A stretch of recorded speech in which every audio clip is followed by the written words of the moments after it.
I'm trying to give the revelation. I'm Bishop Tosh. I have a big church in Tel Aviv. So I'm trying to give the revelation of this place for the reconstruction of the third temple. So what is going to happen? Because they have already put all the goals to build their menorah, which called the time of the reconstruction of the third temple is not yet arrived.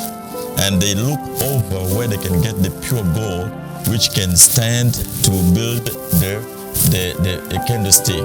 Or candlestick represent the light of the world, because inside they have to pour out the olive oil, the fresh olive oil, and that fresh olive oil will give now the light everywhere in the whole world, so that people will understand the revelation come in Jerusalem and Israel.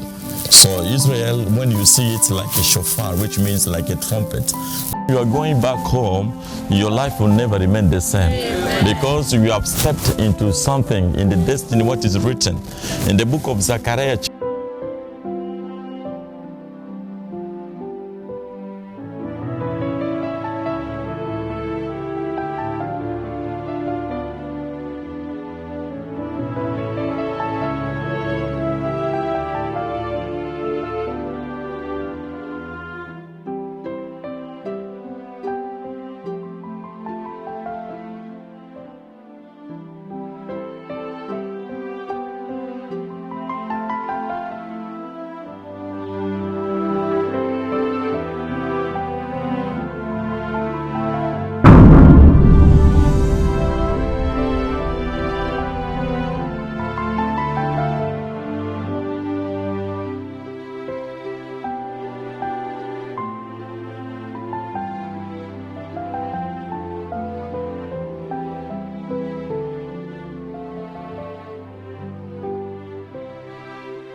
Chers téléspectateurs bien-aimés, nous vous accueillons tous dans cette émission spéciale que nous vous présentons.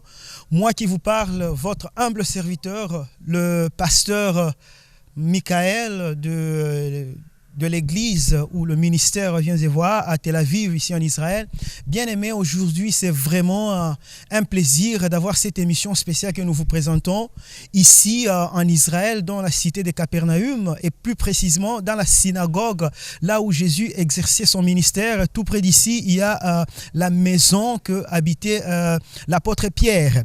Bien-aimés, pourquoi cette émission est spéciale? Puisque là où je me présente, devant moi, il y a une carte du Congo qui s'est formée. Personne ne l'a formée. Alors, les gens se demandent comment est-ce que cette carte s'est formée. Est-ce que c'est vraiment une coïncidence?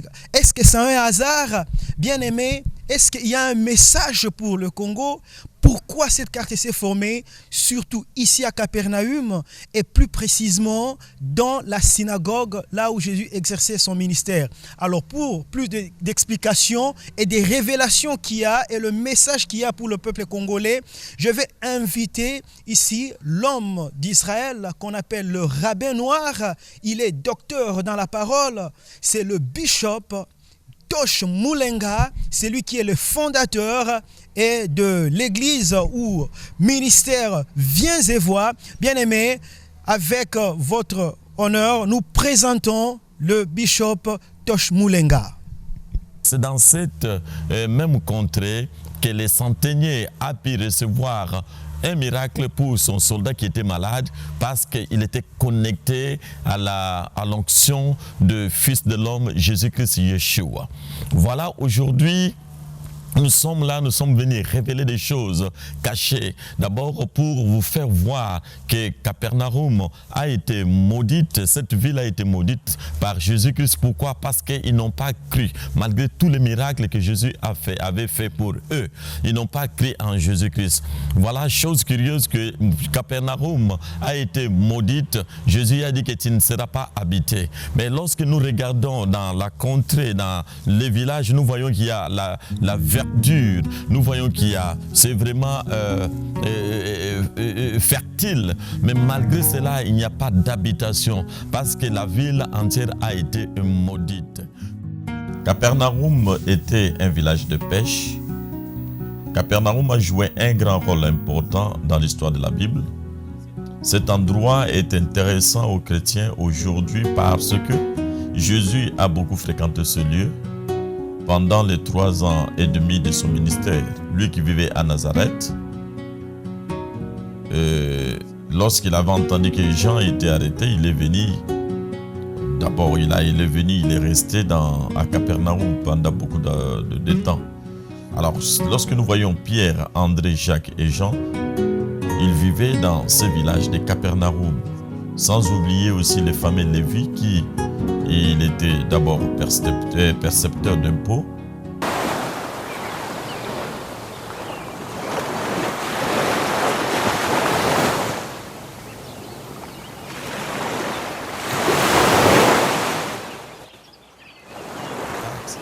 Installant qu'il a été transformé en gagneur d'âme, il est devenu un des disciples de Jésus-Christ. Alors Capernaum a vu beaucoup de signes et de miracles. Et malgré cela, les gens de Capernaum n'ont pas cru. Lorsque nous retournons, nous allons un peu plus loin. Donc ici, les caravanes devaient normalement accoster à Capernaum pour se ressourcer. Nous voyons dans le livre de Luc, chapitre 8, verset 41, comment Jésus a guéri la fille du diacre de cette synagogue, et Jairus. Et aussi Jésus a chassé un esprit mauvais qui était dans un homme dans la synagogue. Donc il y a eu beaucoup de miracles qui se sont effectués en ce village. Comme aussi il y a eu la guérison d'un des serviteurs des centeniers, chef du centenier. Et pour vous dire que ce sont des centeniers romains qui avaient construit cette synagogue pour les Juifs.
Maintenant, j'aimerais demander et poser une question. Pourquoi cela est arrivé que la carte des États-Unis n'est pas dessinée sur ce lieu à Capernaum dans une synagogue, là où la Torah est ouverte? Alors nous devons comprendre que Torah c'est quoi? Torah c'est tirer. On tire quoi? On tire vers la direction de la vraie vérité. Donc Dieu avait amené le peuple israélite avec la Torah, il leur a montré la Torah, donc les chemins, les ordonnances divines pour être bien alignés afin que l'ennemi ne puisse pas les dérouter. Alors c'est alors que Dieu avait donné la Torah à Moïse. Donc nous voyons la Torah écrite et la Torah orale. Alors si c'est des Torahs, nous voyons que si la Torah écrite et la Torah orale, voilà ce qui se dessine aujourd'hui, c'est là où on lisait les Écritures. On ouvrait des rouleaux. À l'époque, il n'y avait pas encore de livres, mais il y avait des rouleaux. C'est ici qu'on ouvrait des rouleaux pour rappeler au peuple de Dieu qu'il devait garder les ordonnances de Dieu. Bien aimé, c'est vraiment, je ne comprends pas comment cela s'est fait. Comment cela a fait que cette carte de la RDC est dessinée ici. Un pays de la cuvette centrale, Congo RDC, qui s'est dessiné ici en terre promise et dans la province du Nord. Pourquoi cela s'est localisé au centre même? Et Jésus est au centre de cette synagogue qui venait de temps en temps. Et la RDC est au centre aussi. La RDC est au centre de l'Afrique et la RDC est au centre de la carte du globe mondial. Donc, ce qui fait que c'est un mystère, c'est là où je me tiens bien aimé. J'aimerais vous donner d'abord la révélation de ce truc. La Bible nous dit dans le livre de Zacharie chapitre 14 verset 17. Voilà ce que la Bible nous dit. Que lorsque toutes les familles s'amèneront, vont aller à Jérusalem, n'iront pas à Jérusalem pour adorer l'éternel Dieu, la pluie ne tombera pas dans leur famille.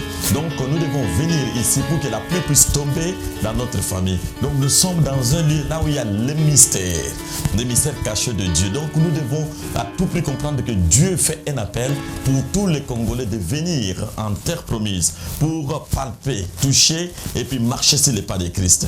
Et puis d'autres encore, lorsque nous allons dans les livres de Sophonie, chapitre 3.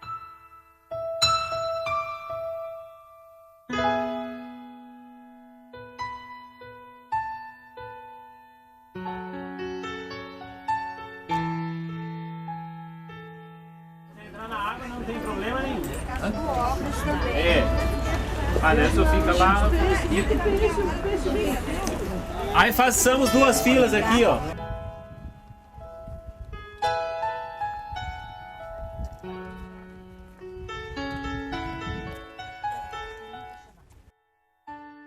Pour vous signaler qu'il y a déjà une menorah ou encore les chandeliers d'or qui pèsent 300 kilos. Ils ont pris de quoi? Du bronze, de l'airain pour mettre à l'intérieur en fait de soutenir l'or qui sera coulé pour que les chandeliers soient confectionnés. Or, les chandeliers d'or qui étaient dans les temples de Salomon ou encore les temples de Rhodes n'avaient pas été mélangés, c'était d'or pur. Mais voilà qu'ils ont tout fait, mais ça a coulé, ça a tombé. Cela veut dire que le temps de Dieu n'était pas encore arrivé. Mais voilà que le temps est arrivé. Alors, lorsque nous étions dans les musées des temples à Jérusalem, voilà ce qu'une dame prophétesse juive nous a dit. On a cherché partout, on a vu que l'or pur, d'après nos recherches, qui est disponible pour construire le troisième temple, cet or proviendra de la RDC Congo. Mais comment les Congolais jusque-là ne comprennent pas la révélation de venir à Jérusalem pour bénir, pour adorer, amener des offrandes, amener de quoi? Des sacrifices pour soutenir Jérusalem, pour soutenir Israël. Lorsque nous nous allierons à Jérusalem, à Israël, d'après ce qui est écrit dans le livre de Genèse chapitre 12, bénis celui qui bénit Israël et maudit celui qui... Voilà que les gens qui sont derrière moi, ils viennent de Nigeria, ils viennent de partout, des anglophones, pour venir adorer et puis palper et puis avoir des enseignements sur ces lieux. Bien-aimés, j'aimerais que vous soyez connectés. Nous allons prier, nous voulons que le Dieu d'Abraham, le Dieu d'Isaac, le Dieu de Jacob soit notre partage, qu'au travers ces signes symboliques et qui est ici, qui est devant nous, que ces signes puissent réellement nous amener à la réflexion. Qu'est-ce que nous faisons? J'aimerais lancer un appel à tous les serviteurs. J'aimerais lancer un appel à toutes les servantes de Dieu. C'est le temps que nous devons bouger, nous mettre debout pour venir en Israël, soutenir Israël, amener des offrandes, afin que Dieu puisse guérir notre pays. Le Congo, c'est un pays, ce qu'on appelle les scandales géologiques. Lorsque nous parlons du Congo, nous voyons les Mendeleev, celui qui avait marqué la table de Mendeleev, il fit un savant éléments russes. Il y a un chimiste, il a pu comprendre que c'était la Russie qui avait tous les éléments chimiques. Par après, ils ont fait des recherches pour voir qu'il y avait l'Afrique du Sud. Mais tellement que les recherches sont approfondies, ils ne savaient pas qu'il y avait la réserve de Dieu. C'était la RDC, a même de quoi des éléments ou encore de minéraux souterrains qui, dans les Mendeleev, on n'en trouve pas. Que Dieu vous bénisse. Dans le nom de Yeshua, donnez-nous Akadosh. Amen. Soyez bénis.